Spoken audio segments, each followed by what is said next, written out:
የምንወደውን ነገር ለምንድነው እግዚአብሔር የሚከለክለን? በመድር ላይ ብዙ የምንወዳቸው ነገሮች አሉ። እነኛ የምንወዳቸው ነገሮች ደግሞ እግዚአብሔር ዘንድ ይዘን እንቀርባለን። እግዚአብሔር እንዲሰጠን የኛ እንዲያደርግልን በብዙ አይነት አቅጣጫ የምንወደውን ነገር እንፈልገዋለን። ነገር ግን እግዚአብሔር አብዛኛው ጊዜ ይከለክለናል፣ አይሰጠንም፣ አያደርግልንም። ለምንድነው? የመጀመሪያው ስለማይጠቅመን ነው። እኛ የምንወደው ነገር ሁሉ ለኛ ይጠቅመናል ማለት አይደለም። ብዙ ሰዎች ወደው ገብተው ጠልተው መውጫ ያቃታቸው ሰዎች አሉ። የተወደደ ነገር ሁሉ ለኛ የሚገባ ነው ማለት አይደለም። ምክንያቱም ከተባለ እኛ ጉዳዩን ስናየውና እግዚአብሔር ጉዳዩን ሲያየው እኩል አይደለም። እኛ ጉዳዩን ስናየው እኛ መውደዳችንና እኛ መፈለጋችንን ብቻ ነው የምናየው። እግዚአብሔር ግን እኛ ከመውደዳችን በስተጀርባ ሆኖ ያለውን መከራ ያለውን የማይጠቅም ጉዳይ ሁሉ ይመለከታል። ስለዚህ የምትወዱትን ነገር የከለከላችሁ ሰዎች ካላችሁ ደስ ይበላችሁ። የምትወዱት ነገር ስለማይጠቅማችሁ ነው። እግዚአብሔር ሲያይላችሁ አይጠቅማችሁም። በረከት ሊሆን ይችላል፣ ሰው ሊሆን ይችላል፣ ስልጣን ሊሆን ይችላል፣ በአገልግሎት ጉዳይ ሊሆን ይችላል። በማንኛውም ጉዳይ ወዳችሁ የጠየቃችሁት ጉዳይ በህይወታችሁ ላይ ያልሆነው ወይንም የተከለከላችሁት የማይጠቅም ጉዳይ ከጀርባው ስላለ ነው። ለዛ ነው መጽሐፍ ቅዱስ ሲናገር ሁሉ ተፈቅዶልኛል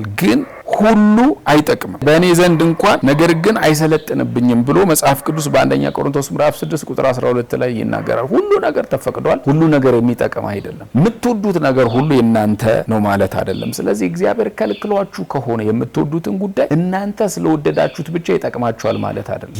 ስለማይጠቅማችሁ እግዚአብሔር አምላክ ይከለክላችኋል፣ ሳያደርግላችሁ ይቀራል፣ ሳይሰጣችሁ ይቀራል። በሰዓቱ ግን በጣም ወድጄዋለሁ ብላችሁ የጸለያችሁበት ያጸለያችሁበት ጉዳይ የፈለጋችሁት ጉዳይ ከተወሰነ ጊዜ ቆይታ በኋላ አመት ሲያስቆጥር ጊዜያት ዘመናት ሲያስቆጥር ለኛ የማይጠቅመን ጉዳይ ሆኖ ሊገኝ ይችላል። እኛ ያየነው መውደዳችንን ነው። እግዚአብሔር ደግሞ ያየው እኛ ከወደድነው ነገር ጀርባ ያለውን ጉዳይ። ስለዚህ ጠልተን ለመውጣት እንዳንጨነቅ፣ መጨረሻ ላይ ተስፋ ቆርጠን ለመውጣት እንዳንጨነቅ፣ እግዚአብሔርንም የምናማረርበት ጉዳይ እንዳይሆን እግዚአብሔር አምላክ የምንወደውን ጉዳይ ይከለክለናል። ያም ደግሞ ስለማይጠቅመን። ሁለተኛው አደጋ ስለሚኖርበት ነው። የተወደደ ነገር ሁሉ ንጹህ ነው፣ ትክክል ነው፣ አደጋ የለበትም፣ ረፍት ነው ማለት አይደለም። ከተወደደው ነገር ጀርባ ሊፈጠሩ የሚችሉ አደጋዎች ሊኖሩበት ስለሚችሉ እግዚአብሔር አምላክ የምትወዱትን ነገር ሊከለክላችሁ ይችላል። ምክንያቱም በምትወዱበት ጉዳይ ላይ አደጋ ሊኖር ይችላል፣ ጥፋት ሊኖር ይችላል፣ ውድቀት ሊኖር ይችላል። ያ አደጋ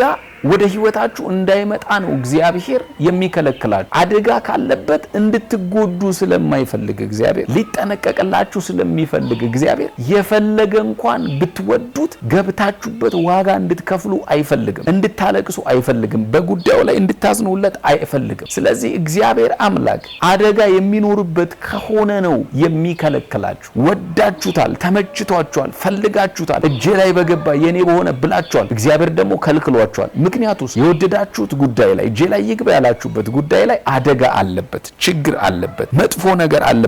ነገ ላይ እግዚአብሔርን ራሱ የምታሳዝኑበት፣ እግዚአብሔርን ራሱ የምታማረሩበት ጉዳይ አለ። ለዛ ነው ታውቃላችሁ በለስ ይጣፍጣል፣ ይበላል፣ በጣም ነው የምወደው ተብሎ በለስ አይጨበጥ፣ ዝም ብሎ አይያዝም። በለስን ዝም ብላችሁ በጣም ወዳለሁ ብላችሁ አትበሉትም። ዝም ብላችሁ ከበላችሁ እሾክ ይወጋችኋል። እሾኩ ሰውነታችሁ ላይ እጃችሁ ላይ አደጋ ይፈጥራል፣ አይናችሁ ላይ አደጋ ይፈጥራል፣ አይን እስከ ማጥፋት ሊደርስ ይችላል። የሚወደድ ነገር ሁሉ ተጨብጦ ተይዞ ዝም ብሎ አይበላም። ለዛ በጥንቃቄ ነው የሚበላውም የሚደረገው። አደጋ የሚኖርበት ከሆነ እግዚአብሔር ሊጠነቀቅላችሁ ስለሚፈልግ የምትወዱትን ነገር ይከለክላችኋል፣ አይሰጣችሁ። ሶስተኛው ጊዜው ካልሆነ የወደድነው ጉዳይ እኛ እጅ ላይ የሚገባበት ጊዜ ካልሆነ እግዚአብሔር ሊከለክለን ይችላል። ሰዓቱ ካልሆነ ታውቃላችሁ ከጊዜ የዘገየም ከጊዜ የፈጠነም በእግዚአብሔር ዘንድ አደጋ እንዳለው መፍጠንም መዘግየትም በእግዚአብሔር ዘንድ አደጋ አለ። ሰዎች በጣም ከጊዜያቸው ከፈጠኑ ደግሞ ከጊዜያቸው በጣም ከዘገዩ በህይወታቸው ላይ አደጋ ነው የሚፈጠረው። ስለዚህ መጽሐፍ ቅዱስ ሲናገር ነገርን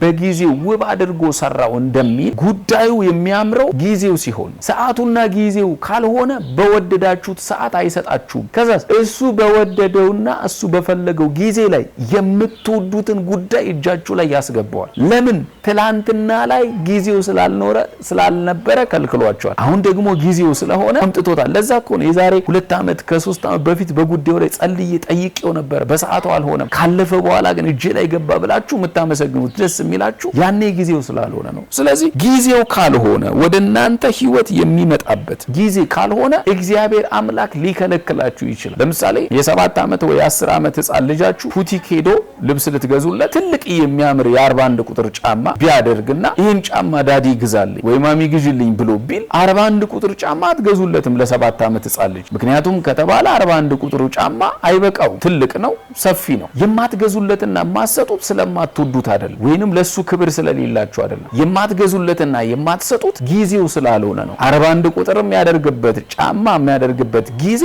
እድሜው ብቁ ሲሆን ትገዙለታላችሁ። ቢያለቅስ ቢንፈራፈር የፈለገውን ነገር ቢያመጣ በፍጹም አትገዙለትም፣ ስለማይጠቅመው ስለማይሆነው። ስለዚህ እግዚአብሔር አምላክም በህይወታችን ላይ የሚከለክለን ጉዳይ ካለ እኛ ግን ጉዳዩን ፈልገ ነው፣ እኛ ግን ጉዳዩን ወደ ነው፣ ጊዜው ላይሆን ይችላል። ጊዜው ካልሆነ አይሰጣችሁም። ጌታ ኢየሱስ የተባረከው። ጊዜው ሲሆን ግን ወደ እግዚአብሔር ወደ ሐሳብ ወደ ፕሮግራሙ ወደ ምስጋና ወደ በረከቱ እንድትገቡ ሲፈልግ ይሰጣችሁ። ሌላው አራተኛው ነገር እግዚአብሔር ለምንድነው የምንወደውን ነገር የሚከለክለን? ከራሱ ከእግዚአብሔር ጋር የሚያለያየን ከሆነ ከራሱ ከእግዚአብሔር ጋር የሚያለያየን ከሆነ እግዚአብሔር እንደምትጠፉበት ከሱ እንደምትለዩ ከሱ እንደምትርቁ ከቤቱ እንደምትርቁ የሚያውቅ ከሆነ ምክንያቱም ሁሉን አዋቂ ነው። ዛሬን ትላንትና ወደፊትም ዘላለምን የሚያውቅ አምላክ ነው። ዘላለም በእጁ ስር ነው ያለችው። ዘላለምን መቆጣጠር የሚችል አምላክ ነው። የጊዜ ሁሉ አለቃ ነው።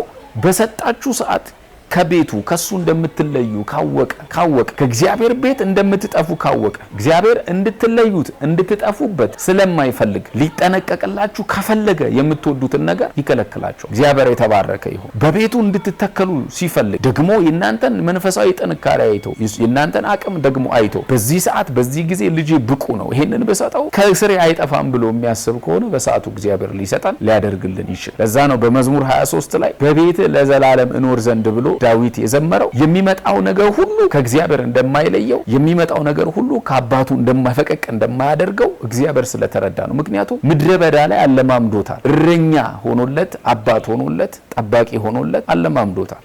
ምድረ በዳ ላይ በታመነ ማንነቱ አድጎም ትልቅ ሰው ሆኖ ንግስና ላይ መጥቶ እንደማይክደው ስላወቀ ትልቅ ዙፋን አዘጋጀ። እግዚአብሔር የምትወዱትን ነገር የሚከለክላችሁ ከእግዚአብሔር ከራሱ ከአባታችሁ እንዳትለዩ የሚፈልግም ከሆነ ነው። ጌታ ኢየሱስ ይባርካችሁ። እግዚአብሔር ዘመናችሁን ይባርክ። ተባረኩልኝ። በአገልግሎታችን እየተባረካችሁ እንደሆነ እናምናለን።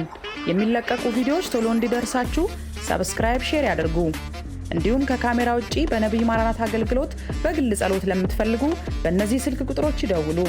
በ0901 91010 ወይም በ0960 61 64 65 ይደውሉ።